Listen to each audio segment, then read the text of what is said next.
Delivery మెకానిజంలో లంచాలు లేకుండా, వివక్ష లేకుండా అసలు గ్రామాలలో ఏదైనా ప్రభుత్వ పథకాలు ఇవ్వగలుగుతామా, ఇవ్వడం సాధ్యమేనా అని అనిపించే పరిస్థితి నుంచి లేదు ఇది సాధ్యమే అని చెప్పి గ్రామ స్వరాజ్యాన్ని తీసుకొచ్చాం.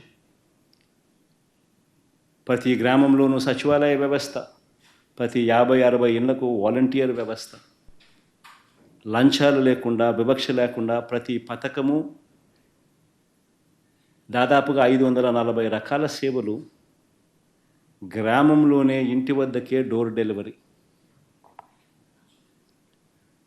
గ్రామ స్వరాజ్యానికి నిజమైన అర్థం చెబుతూ వివక్ష లేకుండా, లంచాలు లేకుండా ప్రతి ఇంటికి మంచి చేయగలిగిన పరిస్థితులు ఈ 5 సంవత్సరాల పాలనలోనే, గత 5 సంవత్సరాల పాలనలోనే చూసాం.